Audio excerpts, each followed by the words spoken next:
So cobras వాటి యొక్క habitat, geographical range, వాటి యొక్క ఈటింగ్ హ్యాబిట్స్, బిహేవియల్ హ్యాబిట్స్ అన్ని పెట్టి 4 వేరియంట్స్గా రీసెంట్గా దాన్ని విజువల్ డిఫరెన్సెస్ కూడా కనిపెట్టి, అంటే చూడటానికి ఏవి ఎలా ఉంటాయి, వాటి బిహేవియర్ ఎలా ఉంటుంది, వాటిలో వీనోమ్ ఎలా ఉంటుంది, ఇవన్నీ కనిపెట్టి 4 వేరియంట్స్గా గుర్తించారనమాట.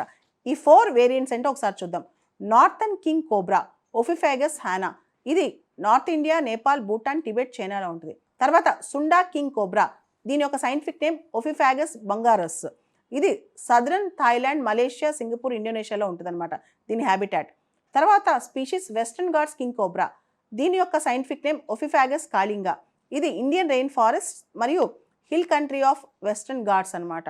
తర్వాత ఫైనల్గా లూజాన్ కింగ్ కోబ్రా, దీని యొక్క సైంటిఫిక్ నేమ్ ఓఫిఫాగస్ సల్వతానా, ఇది లూజాన్ ఐలాండ్స్ మరియు ఫిలిప్పీన్స్లో మనకి దీని హ్యాబిటాట్ కనిపిస్తుంది అనమాట. ఇలా కింగ్ కోబ్రాని 4 డిఫరెంట్ స్పీషీస్గా డివైడ్ చేశారు దీని యొక్క వీనోమ్ పట్టి. ఎందుకంటే రీసెంట్గా కూడా భారతదేశం స్నేక్ బైట్ని నోటిఫైయబుల్ డిసీజ్ అని చెప్పి డిక్లేర్ చేస్తుంది.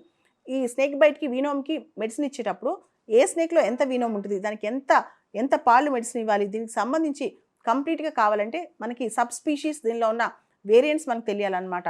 సో స్నేక్ బైట్ అనేది ఇప్పుడు చాలా ఇంపార్టెంట్ కాన్సెప్ట్ కూడా అయిపోయింది.